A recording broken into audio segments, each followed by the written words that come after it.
പൗലോസിന് ഒരു കാലത്ത് ഇതുപോലെ മഹാപുരോഹിതനെയും പ്രസ്ഥാനത്തെയും സൻഹദ്രിൻ കൗൺസിലിനെയും ഒക്കെ സ്നേഹിച്ച് അവർക്ക് വേണ്ടി നിന്ന് അവർ ചോദിച്ചാൽ പൗലോസ് ചോദിച്ചാൽ അവർ അധികാരപത്രവും കൊടുക്കും. അവർ പറയുന്ന പോലെ പൗലോസ് നിൽക്കും. അവർ കൊല്ലാൻ പറഞ്ഞാൽ കൊല്ലും, അടിക്കാൻ പറഞ്ഞാൽ അടിക്കും. ചങ്ങലയിൽ അവരെല്ലാം കെട്ടി ദമസ്കോസ് തൊട്ട് ഇങ്ങോട്ട് വലിച്ചുകൊണ്ട് വരാൻ പറഞ്ഞാൽ ആ പ്രസ്ഥാനത്തിന് വേണ്ടി ചാകാൻ നിന്ന പൗലോസ്. പക്ഷേ ഞാൻ പറഞ്ഞില്ല, ആത്മാവുള്ളിൽ വരുമ്പോൾ വ്യത്യാസം. പഴയ പൗലോസ് ശൗലിൻ്റെ പേഴ്സണാലിറ്റി മാറി. യേശു എന്തുവാ പറയുന്നത്? പിതാവിൻ്റെ ഇഷ്ടം മാത്രം എന്നിൽ നിവർത്തിക്കുവാൻ. അതുപോലെ പിന്നെ പൗലോസും പറയുന്നത് ദൈവത്തിൻ്റെ ആത്മാവിൽ ബന്ധിതനായിട്ട്. അതൊക്കെ എത്ര എൻകറേജ് ചെയ്യുന്നില്ലേ? Bound by the spirit of God. എനിക്ക് അങ്ങോട്ട് പോകാൻ ഒട്ടും ഇഷ്ടമല്ല. അവിടെ എന്നെ കാത്തിരിക്കുന്നത് വലിയ വേദനയും നാണം കേടും നിന്നയുമാണ്. പക്ഷേ bound by the spirit of God, ആത്മാവിൽ ബന്ധിതനായി. പരിശുദ്ധാത്മാവ് പറഞ്ഞാൽ എനിക്കത് ചെയ്യാതിരിക്കാൻ, അതിൻ്റെ ഭവിഷ്യത്ത് എന്തുമായിക്കോട്ടെ, നഷ്ടമായിക്കോട്ടെ, കഷ്ടമായിക്കോട്ടെ, വലിയ പ്രശ്നം ചിലപ്പം കുടുംബത്തിലും ഉണ്ടായിരുന്നിരിക്കും, ജോലി സ്ഥലത്തും ഉണ്ടായിരുന്നിരിക്കും. പക്ഷേ പരിശുദ്ധാത്മാവിനാൽ now I am controlled by the spirit of God. എത്ര പേർക്കത് പറയാൻ പറ്റും? നീ ശരിക്കും വീണ്ടും ജനം പ്രാപിച്ചതാണോ? നീ ശരിക്കും ആത്മാവിനാലാണോ നയിക്കപ്പെടുന്നത്? അവിടെ പിന്നെ നമ്മുടെ ബുദ്ധിക്കും പദ്ധതിക്കും, കുടുംബം പറയുന്നതിനും, കൂട്ടുകാർ പറയുന്നതിനും, അമ്മയപ്പനും പറയുന്നതിനും, സഹോദരങ്ങൾ പറയുന്നതിനും ഒന്നും ഒരു പ്രസക്തിയും ഇല്ല. അവിടെ ആ അപ്പോസ്തലൻ്റെ കൂടെ വളരെ കഷ്ടപ്പെട്ട് മിനിസ്ട്രിയിൽ നിന്ന ഒരാളാണ് തിമോത്തിയോസിനെ പറ്റി. മറ്റുള്ളവരുടെ കൂട്ട് സ്വന്തം കാര്യങ്ങൾ മാത്രം നോക്കിക്കൊണ്ടിരിക്കുന്ന ഒരാളല്ല. കുടുംബത്തിൽ നിന്നും അമ്മയും വലിയമ്മയും ഒക്കെ പഠിപ്പിച്ച നല്ല വചനം ബൈബിളിൻ്റെ അകത്ത് പൗലോസ് തിമോത്തിയോസിനോട് എഴുതുമ്പോൾ ഒരു ഇച്ചിരി പ്രത്യാശയുണ്ട്.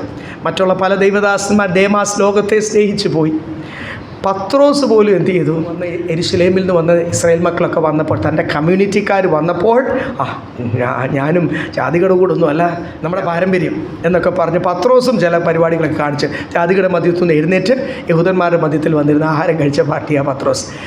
പിന്നീട് തന്നെ ഇതൊക്കെ ശുശ്രൂഷയുടെ ആരംഭ കാലഘട്ടങ്ങളായിരിക്കുമല്ലോ. പിന്നീട് അതൊക്കെ ദൈവത്തിൻ്റെ ആത്മാവ് വെളുപ്പ് ശുശ്രൂഷയിലാണല്ലോ ദൈവദാസന്മാർ ഓരോ കാര്യങ്ങൾ പഠിക്കുന്നതും ദൈവം നല്ല അടിയൊക്കെ കൊടുത്ത് പഠിപ്പിക്കുന്നതും. തീരുമാനമെടുത്ത് കാണുമെന്ന് വിശ്വസിക്കുന്നു. എങ്കിലും അല്ലല്ലോ പൗലോസ്, തനിക്കല്ലേ ഇതിനൊക്കെ സ്നേഹം പണ്ട്. പത്രോസ് ചെയ്ത ജോലി അല്ലല്ലോ പൗലോസ് ചെയ്ത.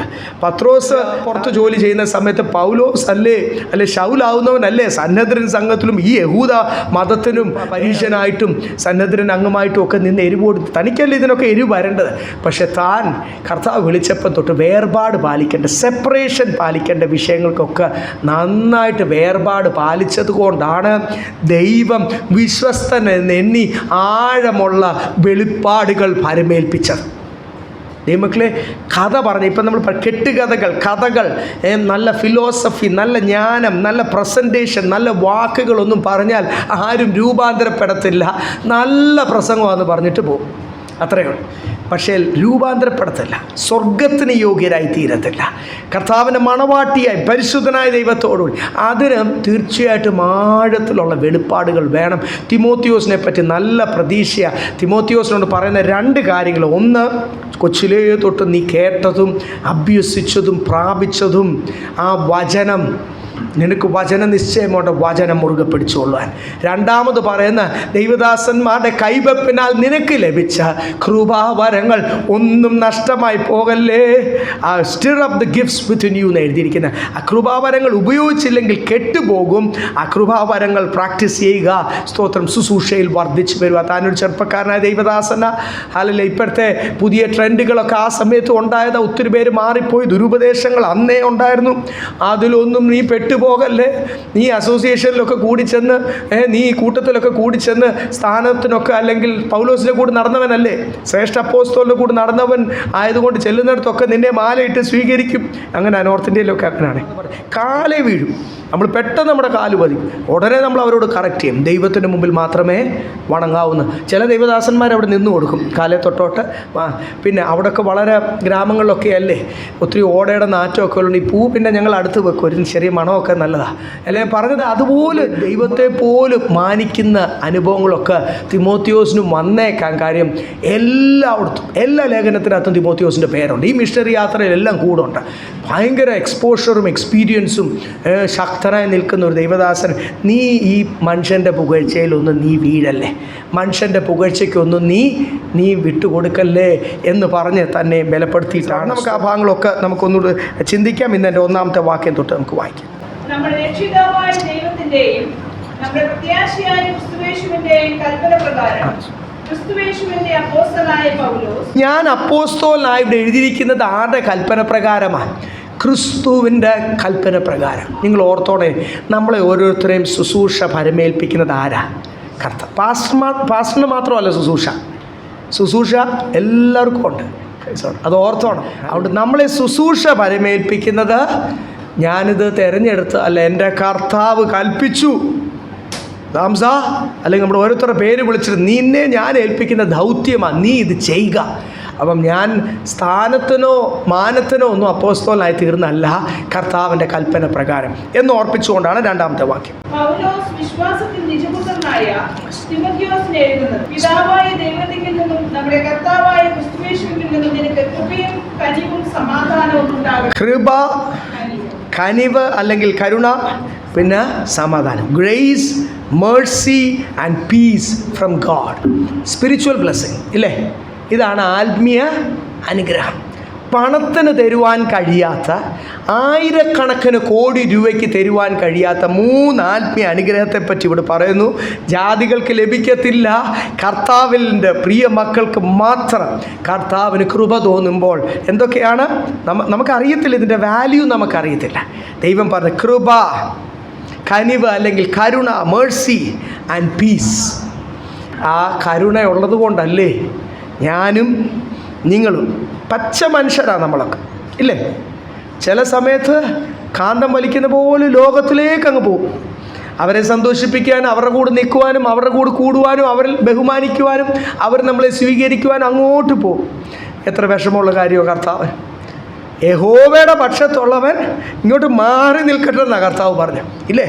ദൈവത്തിന് ഒരു ദൈവ കൂട്ടത്തിൻ്റെ മധ്യത്തിൽ പ്രവർത്തിക്കണമെങ്കിൽ കൊച്ചിയിലുള്ള ദൈവമക്കളോട് പകൽക്കാലവും പറയുന്ന ലോകവും അല്ല പെന്തിക്കോസുകാരുടെ മെജോറിറ്റിയും ഒക്കെ നിൽക്കുന്ന അല്ലെങ്കിൽ അവർ ഫോളോ ചെയ്യുന്ന അതിൽ നിന്ന് എന്ത് ചെയ്യണം? Those who are for the Lord stand apart. സ്തോത്രം. മറ്റ് വലിയൊരു ഭൂരിപക്ഷം ഇസ്രായേൽ മക്കൾ അല്ലെങ്കിൽ ദൈവമക്കൾ അങ്ങേ സൈഡിലുണ്ടായിരുന്നു. മെജോറിറ്റി അപ്പുറത്താണ്. നമ്മളിപ്പോഴും അറിയാതെ ഇങ്ങോട്ട് വിഷ് ചെയ്യുമ്പോൾ അങ്ങോട്ട് വിഷ് ചെയ്ത് പോകുന്നത് എന്തിനാണെന്നറിയാം? I am with the majority. എന്തോ മനുഷ്യൻ എപ്പോഴും കൂറുമാറുന്ന ഭയങ്കരമായിട്ട് നമ്മൾ കണ്ടിട്ടുണ്ട് ഇല്ലേ? ഇവിടെ കൊച്ചിയിൽ നിന്ന് ഒരു പാർട്ടി കൂളായിട്ട് പുള്ള ബിസിനസ് ആവശ്യത്തിന് എന്ത് ചെയ്തു? അങ്ങ് കൂറുമാറി നേരെ എതിർകക്ഷി. ഇത്രയും നാളും ആ പാർട്ടിക്കെതിരെ സംസാരിച്ചുകൊണ്ടിരുന്ന ആൾ, ആ പ്രസംഗങ്ങളെല്ലാം യൂട്യൂബിൽ കിടപ്പുണ്ട്. പെട്ടെന്ന് എന്ത് ചെയ്തു? ഒരു മണി ഗെയിനിന് വേണ്ടി എന്ത് ചെയ്തു? പെട്ടെന്ന് ടീം അങ്ങോട്ട് മാറി. കാര്യം ഇപ്പോൾ ഇന്ത്യയിലും മിക്കവാറും സ്റ്റേറ്റ്സും ഒക്കെ ആ പാർട്ടിയാണ് ഭരിക്കുന്നത്. അപ്പോൾ ആ പാർട്ടിയുടെ കൂടെ നിന്നാലേ ഫിനാൻഷ്യൽ ബെനിഫിറ്റ് അല്ലെങ്കിൽ ഒരു സ്ഥിരത, ഫിനാൻഷ്യൽ സ്ഥിരത ഉണ്ടാകത്തുള്ളൂ എന്ന് പറഞ്ഞിട്ട് പെട്ടെന്ന് മാറുന്ന നമുക്ക് കാണാം. അപ്പം സ്വന്തം ലോകത്തിൻ്റെ ഒരു നിയമമാണ് സ്റ്റാൻഡിങ് വിത്ത് ദ മെജോറിറ്റി. ദൈവമക്കളുടെ നിയമമോ? ഏലിയാവിനോട് ചോദിച്ചാൽ ഞാൻ എല്ലായിടത്തും നോക്കി, ലക്ഷക്കണക്കിന് ദൈവമക്കൾ, ഒരാൾ പോലും കർത്താവിന് വേണ്ടി നിൽക്കുന്നില്ല. ഞാൻ വിചാരിച്ചു, ഞാൻ നിൽക്കുമ്പോൾ, പ്രവാചകനാണല്ലോ, ഇസ്രായേലിൻ്റെ പ്രവാചകനാണല്ലോ, ആ സമയത്ത് ഞാൻ നിൽക്കുമ്പോൾ എൻ്റെ കൂടെ കുറച്ച് പേര് വരും ഞാൻ വിചാരിച്ചു. യേശു കർത്താവും അത് വിചാരിച്ചു കേട്ടോ. 3.5 വർഷം ആഹാരം കഴിച്ചത്, അത്ഭുതം, അടയാളം, സൗഖ്യം, ഇവരെല്ലാവരും ഉണ്ടായിരുന്നല്ലോ.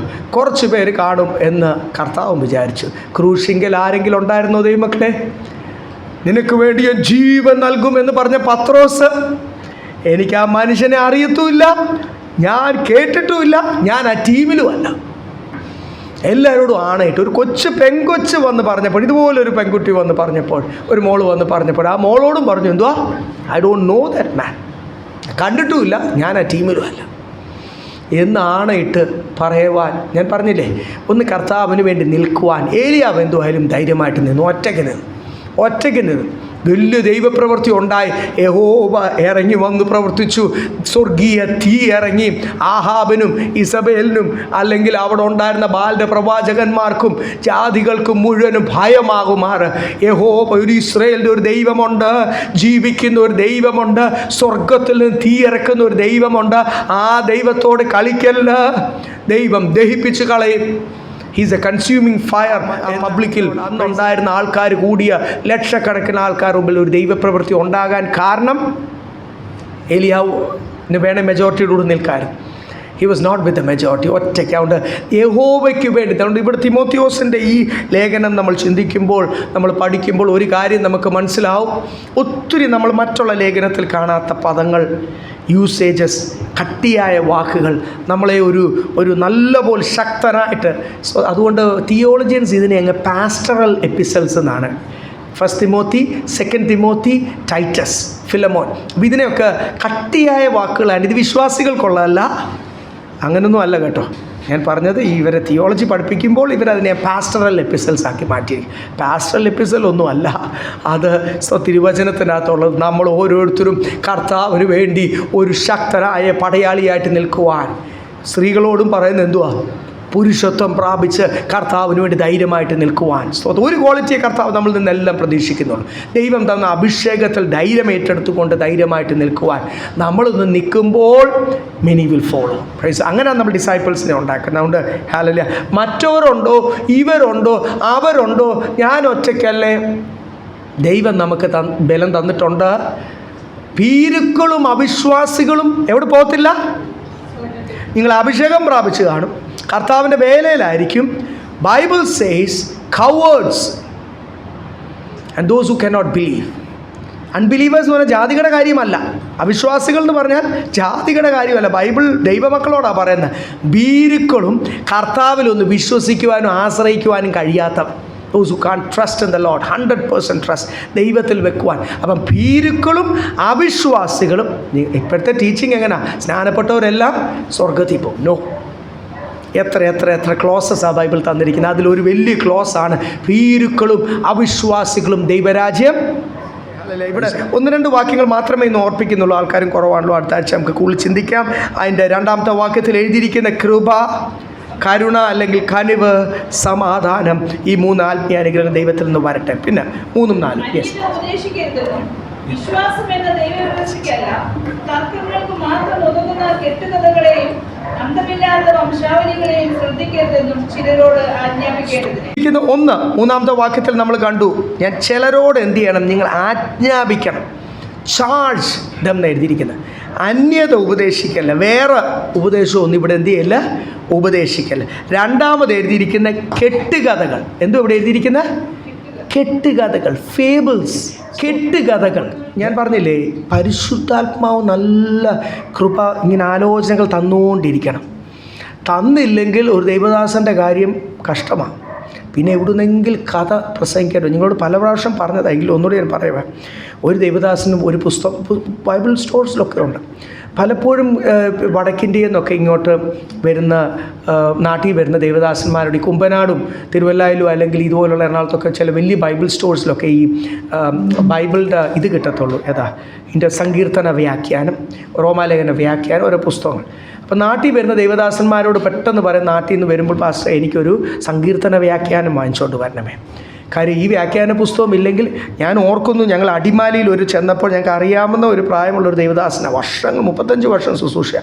സങ്കീർത്തന വ്യാഖ്യാനത്തിൻ്റെ ഒരു ചെറിയ നമ്മുടെ ഗൈഡിൻ്റെ പുസ്തകം ഉണ്ടല്ലോ, ഗൈഡ് പുസ്തകം പോലെ ചെറിയ പരന്ന പുസ്തകം, അത് ബൈബിളിൻ്റെ ഇടയ്ക്ക് വെച്ചിട്ട് പുള്ളി അതിൽ നിന്നങ്ങ് വായിച്ചു വിടുക. എന്നാൽ ഒന്ന് വായിച്ച് ഓർത്ത് അതിൻ്റെ റെഫറൻസൊക്കെ ഒന്ന് ഓർത്ത് പറഞ്ഞാൽ പോരെ. ഞാൻ ശരിക്കും കണ്ടു ആ ഞാനത് പുസ്തകം കഴിഞ്ഞ് ഞാനത് പുസ്തകം എന്തോ നോക്കുകയും ചെയ്തു. സങ്കീർത്തന വ്യാഖ്യാനമൊക്കെ വെച്ച് ദൈവം തന്നില്ല പിന്നെ എന്ത് ചെയ്യേണ്ടി വരും? ഏതെങ്കിലുമൊക്കെ ബുക്കിൻ്റെ അകത്തുനിന്ന് അതുപോലെ പറയേണ്ടത് വരും. അവിടെ ഈ വെളിപ്പാടുകളൊക്കെ തരുന്നത് കർത്താവാണ്. ഇവിടെ 3ഉം 4ഉം വാക്യത്തിൽ പറയുന്നു, അന്യത ഉപദേശിക്കല, മറ്റൊരു സുവിശേഷം. സ്തോത്രം. ദൈവമക്കളെ, വളരെ വിശുദ്ധിയോടുകൂടി ശക്തിയോട് നിന്നാൽ, ഞാൻ പറഞ്ഞല്ലോ, കഥകൾ, കെട്ടുകഥകൾ വേറെ ദൈവദാസൻ എനിക്ക് തന്നതാ. പ്രസംഗത്തിൻ്റെ ഇടയ്ക്ക് ഉപയോഗിക്കാൻ പറ്റിയ 1001 കഥകൾ എന്ന് പറഞ്ഞൊരു പുസ്തകം എനിക്ക് തന്നതാണ്. ഞാൻ അതിൻ്റെ പുറവശമൊക്കെ നോക്കി, ഫ്രണ്ടുമൊക്കെ നോക്കിയിട്ട് ഇത് പാസ്റ്റിനെ കുറിച്ച് ഇത് കയ്യിലിരിക്കട്ടെ എന്ന് തിരിച്ചാൽ കൊടുത്തു. സ്നേഹിക്കുന്ന ഒരു മനുഷ്യൻ. നിങ്ങൾക്ക് ചിലർക്കൊക്കെ അറിയാവുന്ന ഒരു ദൈവദാസന. സ്വതം ഹല്ലേലൂയ. അപ്പം ദൈവദാസന്മാർ ദൈവത്തിൽ നിന്ന് പ്രാപിച്ചില്ലെങ്കിൽ, ഞാൻ പറഞ്ഞല്ലോ, ഒരു കഷ്ടപ്പാടുണ്ടായിരുന്ന ഒരു സ്ഥലത്ത് സ്റ്റീവൊക്കെ ഉണ്ടായി കൊച്ചായിരിക്കുന്ന സമയത്താണ്. വളരെ കഷ്ടപ്പാടുണ്ടായപ്പോൾ ഞങ്ങൾ കുടുംബമായിട്ട് നാട്ടിലോട്ടൊരു ബ്രേക്ക് എടുത്തിങ്ങി പോന്നു. വേറൊരു ദൈവദാസനെ തന്ന ദൈവദാസനെ സഭ തിരിച്ചേൽപ്പിച്ചിട്ട് ബ്രേക്ക് എടുത്തിങ്ങി പോന്നു. കർത്താവ് എന്നോട് പിണങ്ങി. ഞാനിവിടെ നാട്ടിൽ വന്നപ്പോൾ ഇവിടെ നാട്ടിലെ ടീമുണ്ട്, പരസ്യങ്ങൾ നടന്നുകൊണ്ടിരിക്കുന്നു. 1.5 വർഷം, 1 വർഷമൊക്കെ കഴിഞ്ഞപ്പോൾ എനിക്ക് ഭ്രാന്ത് വരുന്ന പോലായി. ഭ്രാന്തൻ്റെ കൂട്ടായി. കാര്യം ദൈവം എന്നോട് സംസാരിക്കുന്നില്ല. മറ്റേത് അതിന് മുമ്പ് ഞാൻ ഏതെങ്കിലും ഒരു വചനഭാഗം എടുത്തു വെച്ച് കഴിഞ്ഞാൽ ഇങ്ങനെ ഒഴുകും, ഇങ്ങനെ ആലോചനകൾ വന്നുകൊണ്ടിരിക്കുക. അന്ന് കിട്ടിയ ആലോചനകളൊക്കെ ഞാൻ എഴുതി വെച്ചതൊക്കെ ഇപ്പോഴും നിങ്ങളെ പഠിപ്പിക്കുന്നു. പിന്നെ അടുത്ത പ്രാവശ്യം ശുശ്രൂഷകൾ കൂടുതൽ ഇങ്ങനെ വന്നുകൊണ്ടിരുന്ന ഞാൻ എഴുതി മടുത്തിട്ടുണ്ട്. ഇതൊക്കെ വെബ്സൈറ്റിൽ കയറി ടൈപ്പ് ചെയ്ത് എൻ്റെ കൈ കുഴഞ്ഞിട്ടുണ്ട്. അങ്ങനെയാണ് എനിക്ക് ടൈപ്പിംഗ് സ്പീഡ് കൂടിയത്.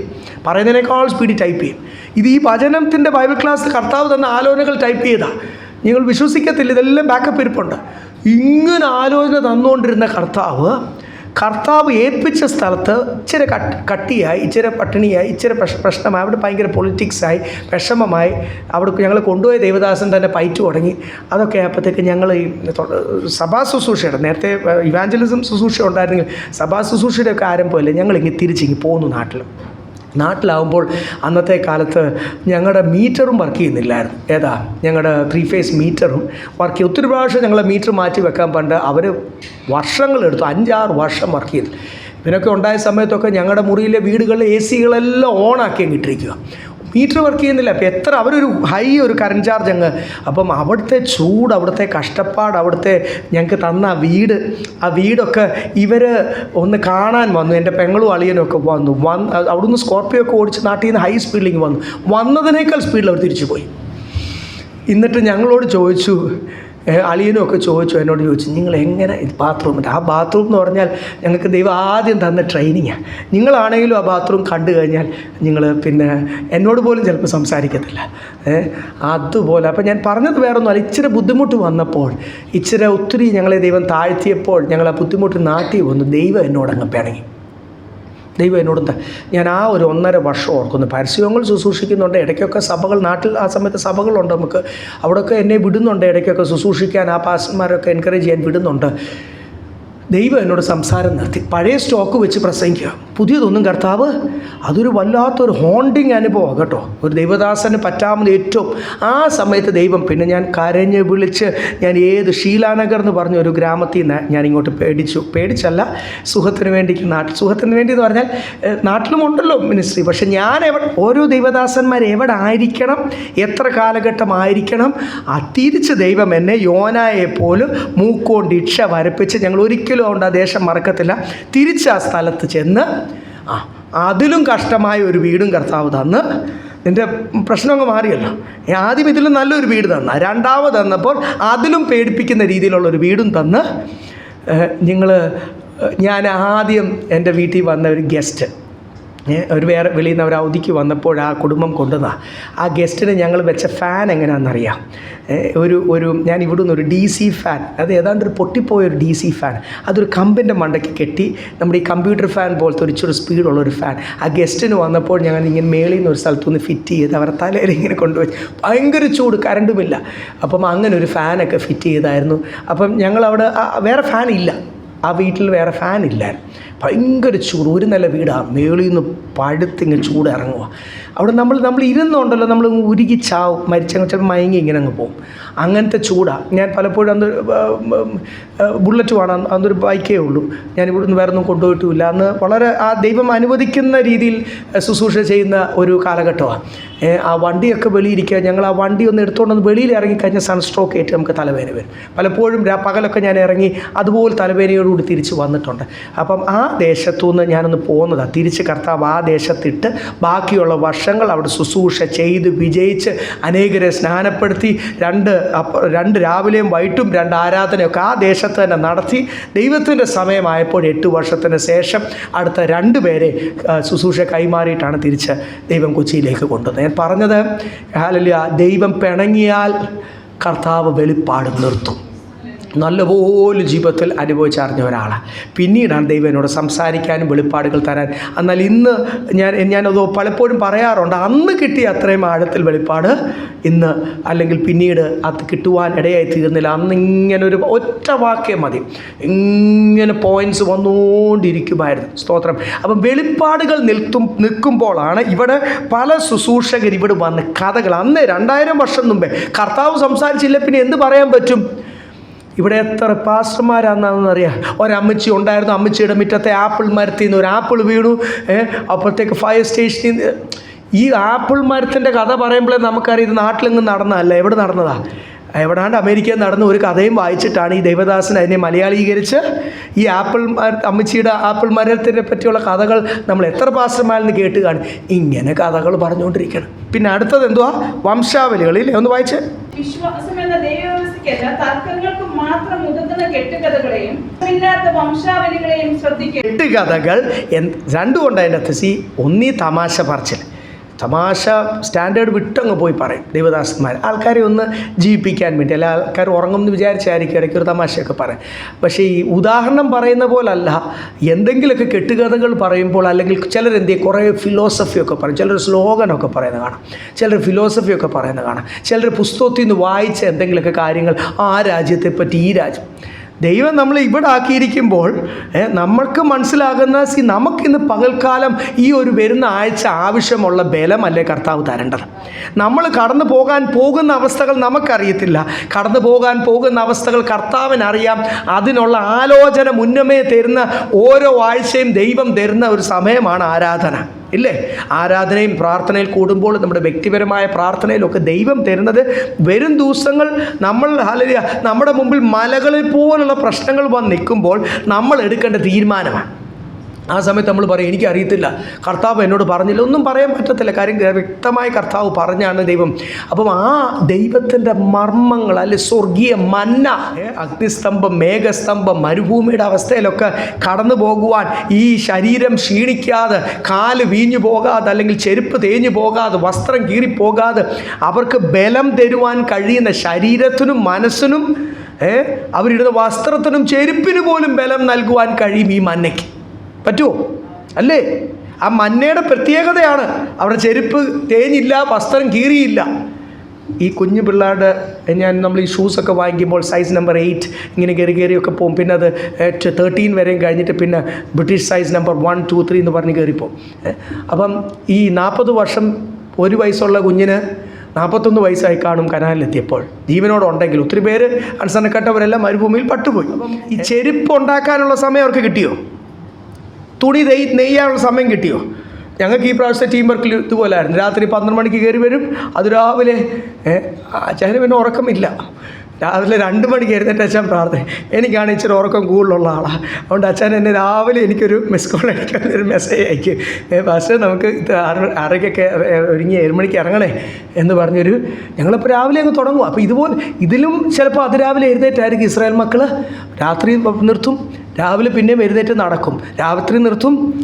അങ്ങനെ പാളയം അടിച്ചും എഴുന്നേറ്റും നടന്നും പോയ ഇസ്രായേൽ മക്കളെ ജീവിപ്പിച്ചത് സ്വർഗീയ മന്നയാണെങ്കിൽ ഈ ദൈവാലോചന നിന്ന് പോയിട്ട് ദൈവദാസന്മാർ തർക്കങ്ങൾ കുതുകുന്ന കെട്ടുകഥകൾ. ഞാനങ്ങ് എബ്രഹാം തൊട്ട് അങ്ങ് വംശാവലിയൊക്കെ എഴുതിയിട്ടുണ്ടല്ലോ. ഞാൻ ഏത് കുടുംബത്തിലേന്നറിയാമോ? ഞങ്ങൾ അപ്പച്ചന്മാർ തൊട്ട് വിശ്വാസത്തിന് വേണ്ടി നിന്നതും, ഞങ്ങൾ അപ്പച്ചന്മാർ തൊട്ട് കർത്താവിന് വേണ്ടി കൊടുത്തതും ചെയ്തതും ഒക്കെ വിളിച്ച് പറയുമ്പോൾ എന്തുവാ നടക്കുന്നത്? കുറച്ചു പേരെ അങ്ങനെ വംശാവലി വിളിച്ച് പറയുമ്പോൾ വംശാവലി ഒന്നും പറയാനില്ലാത്ത കുറച്ചു പേരെ കൊച്ചാക്കുമല്ലേ? അപ്പം ഇതിൻ്റെ അകത്ത് എന്തുകൊണ്ടാണ്? ഗ്രൂപ്പിസം. പല സ്റ്റേറ്റിൽ നിന്നുള്ള, പല ദേശത്തു നിന്നുള്ള, പല വർഷങ്ങൾ പ്രായമുള്ള വിശ്വാസികൾ, ഇവർ തമ്മിൽ ഒരു മത്സരവും ഗ്രൂപ്പിസവും ഒക്കെ ഉണ്ടാകുമ്പോൾ ഈ കർത്താവിൻ്റെ മേശ നമ്മൾ തെളിയിക്കുന്നത് എന്തുവാണ്? ഒരു ഗ്ലാസ്സിൽ നിന്ന് ഇപ്പോഴും നമ്മൾ കോവിഡ് സമയത്തും കുടിച്ചു, കോവിഡിന് ശേഷവും നമ്മളിപ്പം കുടിക്കുന്നതിൻ്റെ കാരണം ബൈബിള് പറയുന്നു ഒരപ്പത്തിൻ്റെ അംശികൾ ഒരു പാനപാത്രത്തിലുണ്ട്. പക്ഷേ കോവിഡ് സമയത്തും അത് കഴിഞ്ഞും തിരുവത്താഴത്തിൽ നിന്ന് കഴിച്ച് ആർക്കും ഒരു ഇൻഫെക്ഷനോ ഒരു അസുഖങ്ങളോ ഉണ്ടാക്കിയിട്ടില്ല. കാര്യം ഇതിൻ്റെ അകത്ത് വ്യാപരിക്കുന്ന ഒരു ദൈവശക്തിയുണ്ട്. പാപത്തോടുകൂടി സ്വയം ശോധന ചെയ്യാതെ ഒരാൾ ഇതിൽ നിന്ന് ഭക്ഷിച്ചാൽ മരിച്ചു പോവും, രോഗികളായിത്തീരും.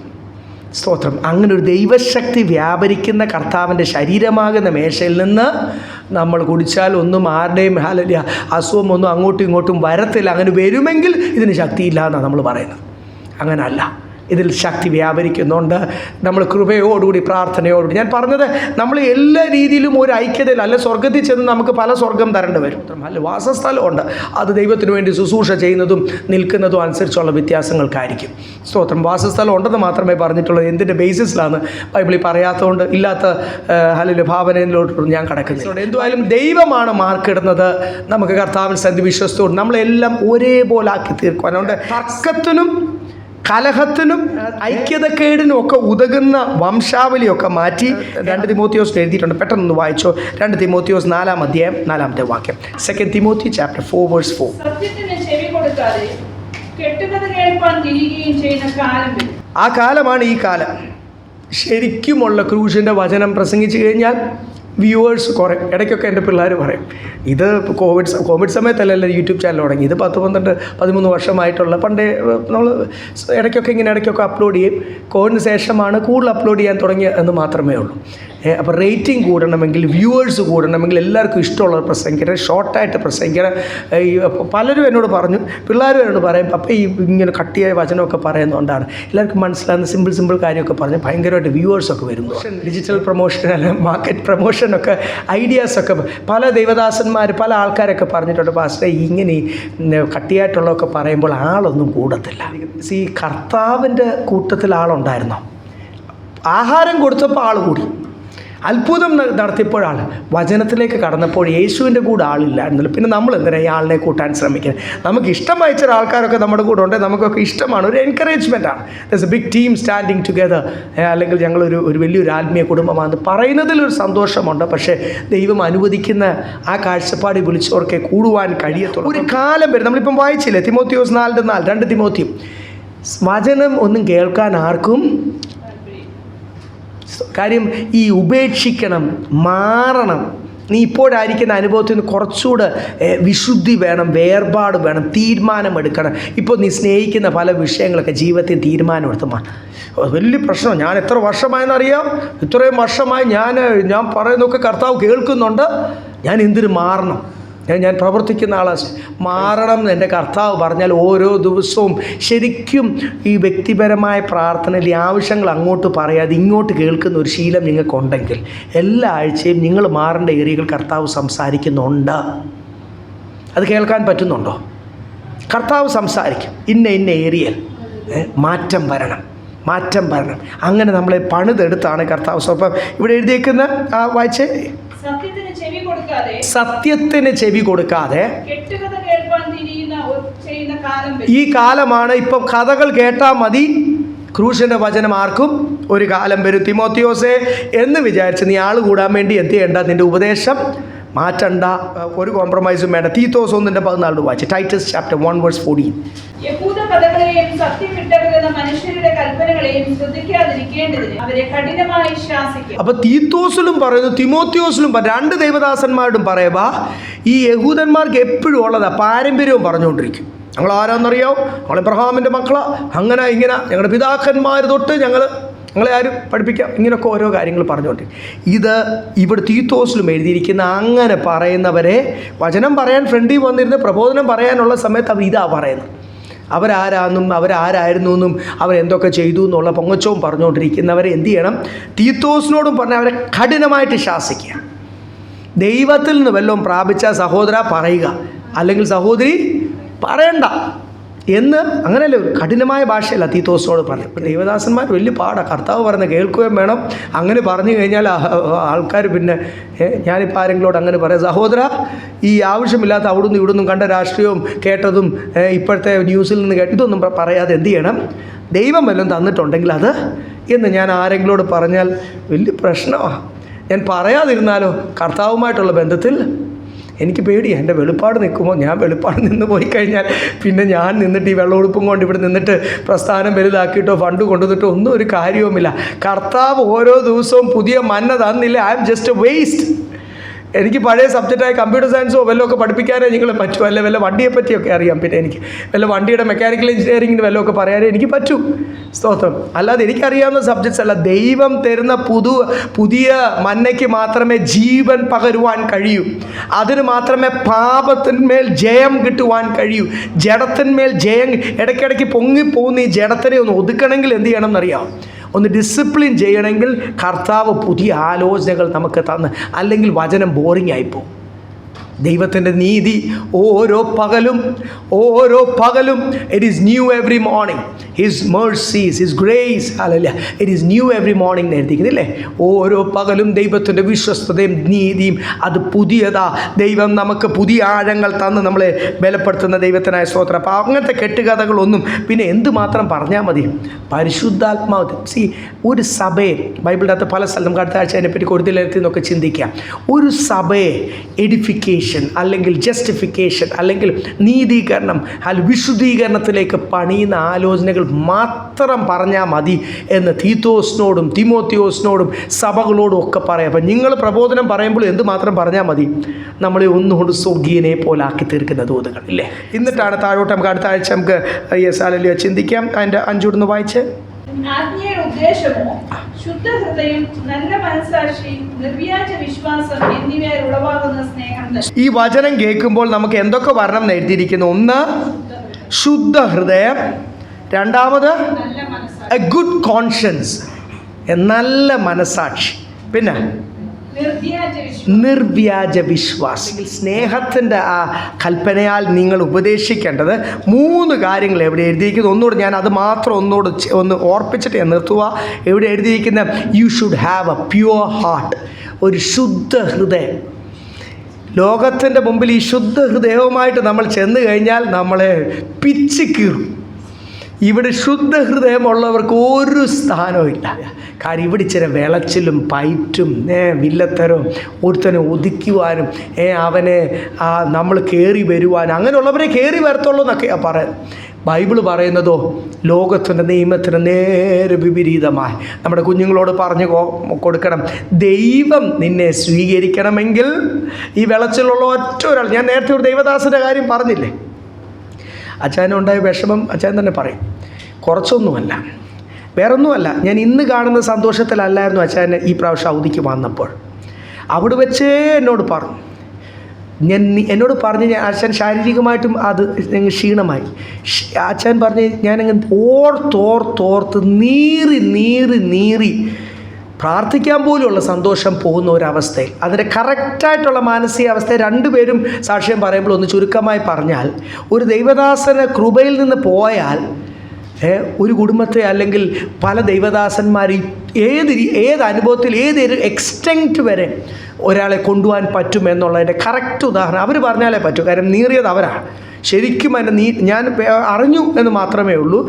വേദനിച്ചതും പൊഹഞ്ഞതും നീറിയതും പണിതെടുത്തുകൊണ്ട് വന്ന ഒരു നല്ല പ്രവർത്തനത്തിന് 2 സ്ഥലത്ത്, ഇടുക്കിയിലും കാസർഗോഡിലും ഏതവസ്ഥയിലാക്കി. അപ്പം ഒരാൾ ആത്മീയമായിട്ട് ക്ഷീണിച്ചാൽ ഏതൊക്കെ രീതിയിൽ കൊണ്ട് നമ്മൾ ആത്മീയമായിട്ട് ക്ഷീണിച്ച ദൈവദാസന്മാർ ഇവിടെ പലയിടത്ത് വന്ന് ഇതുപോലെ തർക്കം വരുത്തുന്ന പല വിഷയങ്ങൾ പറഞ്ഞപ്പോൾ അവരെ കഠിനമായിട്ട് ശാസിക്കണം എന്നാണ് ഇവിടെ ബൈബിളിൻ്റെ അകത്ത് ഓർപ്പിച്ചിട്ടാണ്. നിങ്ങൾക്ക് എന്തുവാണെന്നറിയാം, നമ്മൾ ചെയ്യേണ്ടത് അവരെ പോലായി തീരാനല്ല. അവരിങ്ങോട്ട് പയറ്റുന്ന പോലെ നമ്മൾ തിരിച്ചു പയറ്റാൻ പോയാൽ നമ്മുടെ മേലുള്ള ദൈവകൃപ പോയി. നമ്മുടെ കുടുംബത്തിൽ പയറ്റുന്നവർ കാണും ഇല്ലേ? നമ്മുടെ അയൽവക്കത്ത് കാണും, നമ്മുടെ കൂടെ ജോലി ചെയ്യുന്നവർ കാണും. എത്ര പേരാണെന്നറിയാം ജോലി സ്ഥലത്തെ പൊളിറ്റിക്സ് പറഞ്ഞ്. കുറേയൊക്കെ വർക്ക് ഫ്രം ഹോം ആയതുകൊണ്ട് ഒത്തിരി പൊളിറ്റിക്സിൽ നിന്ന് രക്ഷപ്പെട്ടിരിക്കുക. ജോലി ചെയ്താൽ മതി. പക്ഷേ ഓഫീസിൽ പോയാൽ എന്തുണ്ട്? ഭയങ്കര പൊളിറ്റിക്സ്.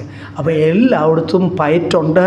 കുടുംബത്തിൽ തന്നെയുണ്ട്, കുടുംബക്കാരുടെ ഇടയ്ക്കുണ്ട്. നമ്മൾ തിരിച്ചെങ്ങനെ ആയിരിക്കണം എന്ന് ബൈബിളൊന്ന് ഓർപ്പിക്കുന്നു.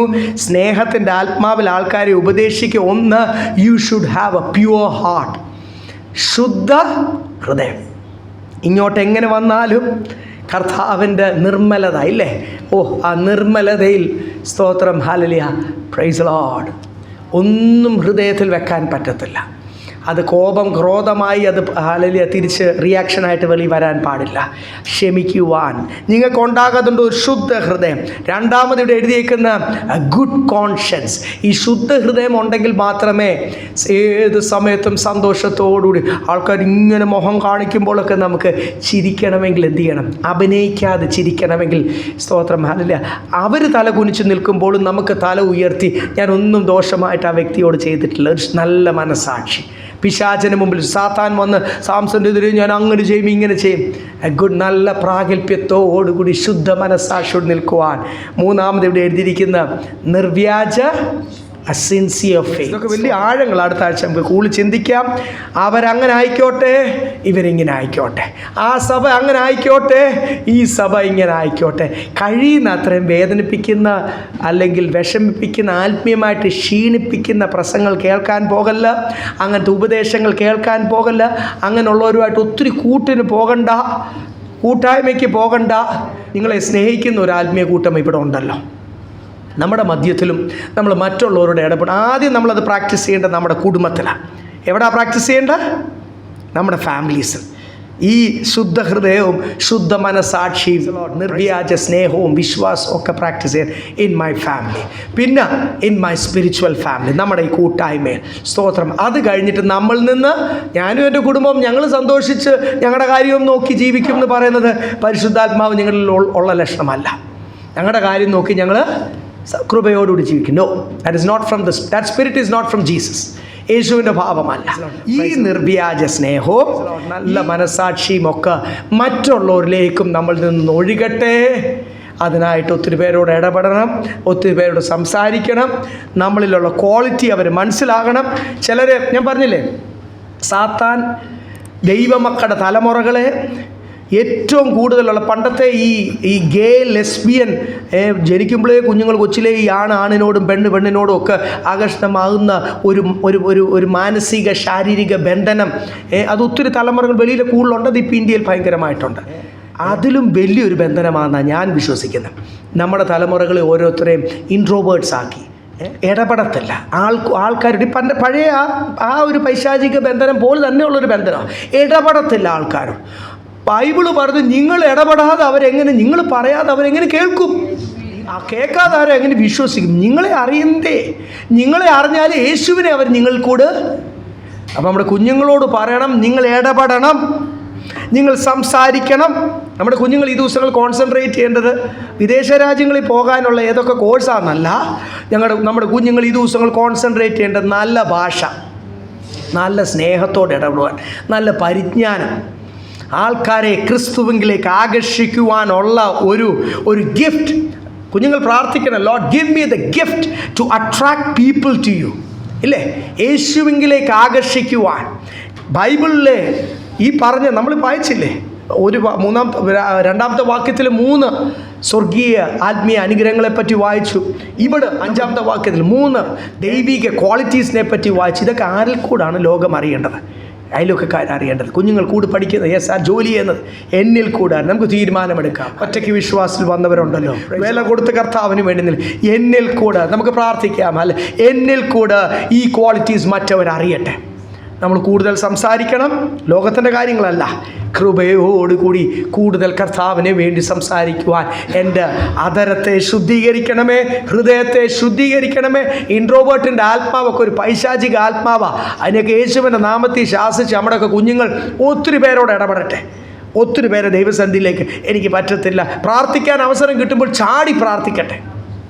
ബൈബിൾ വായിക്കുവാൻ ഒരു വാക്യം എടുക്കുമ്പോൾ, ഇന്ന് വചനമൊക്കെ വായിച്ചപ്പോൾ വാക്യപ്രതിവായിട്ട് വായിച്ചപ്പോൾ ആരും ഒന്ന് ചൂടായി വരാൻ രാവിലെ ഒന്നും കഴിച്ചില്ലാത്തതുകൊണ്ടാണോ അതോ എന്തോ കഴിച്ചത് റെഡിയാകാത്തതുകൊണ്ടാണോ? സ്തോത്രം. ഉപവാസത്തോടുകൂടിയൊക്കെ ആരാധനയ്ക്ക് വന്നാൽ അത് അനുഗ്രഹം പറ്റുന്നെങ്കിൽ സ്തോത്രം. അല്ല, പക്ഷേ ശരീരത്തിൻ്റെ ബലം അല്ലല്ലോ, ആത്മാവിൽ ബലം പ്രാപിച്ച് പ്രാർത്ഥിച്ച് വന്നാൽ ബൈബിൾ വായിക്കാൻ പറയുന്നുണ്ട്, ചാടി ബൈബിൾ വായിക്കണം, പ്രാർത്ഥിക്കണം. പ്രബോധനത്തിന് സമയം കിട്ടുമ്പോൾ yes, God has given me an opportunity. എനിക്കൊന്നും പറയാൻ അറിയത്തില്ല, കർത്താവേ എനിക്ക് വാക്കുകൾ തരണമേ എന്ന് പറഞ്ഞ് എഴുന്നേറ്റ് നമ്മൾ നിന്ന് വിശ്വാസം. അപ്പം അവിടെ എന്തൊക്കെയാണ്? ദൈവത്തിൽ ആശ്രയിക്കുവാൻ, വിശ്വാസിക്കുവാൻ. എൻ്റെ കരം കർത്താവിൻ്റെ കരമായിട്ട് ദൈവം ഉപയോഗിക്കുന്നു. നമുക്ക് ഇത്ര സന്തോഷമാണെന്നറിയാം. എൻ്റെ നാക്ക് ദൈവത്തിൻ്റെ നാക്കായിട്ട് ഉപയോഗിക്കും. ദൈവം ഇനി 2000 വർഷം മുമ്പ് വന്നപോലെ വരത്തില്ല. പകരം നമ്മളെ ഏൽപ്പിച്ചിരിക്കുന്നത് നമ്മുടെ കരവും നമ്മുടെ നാക്കും ഒക്കെയാണ് കർത്താവ് ഉപയോഗിക്കാൻ പോകുന്നത്. നമ്മുടെ ഹൃദയം, അതിനാണ് ഈ good conscience, sincere heart, true ഹാർട്ടൊക്കെ വേണ്ടത്. ദൈവം അങ്ങനെ നമ്മളെ രൂപാന്തരപ്പെട്ടി പണിതുകൊണ്ടിരിക്കുന്ന സമയങ്ങൾ ദൈവം നിങ്ങളെ അനുഗ്രഹിക്കും.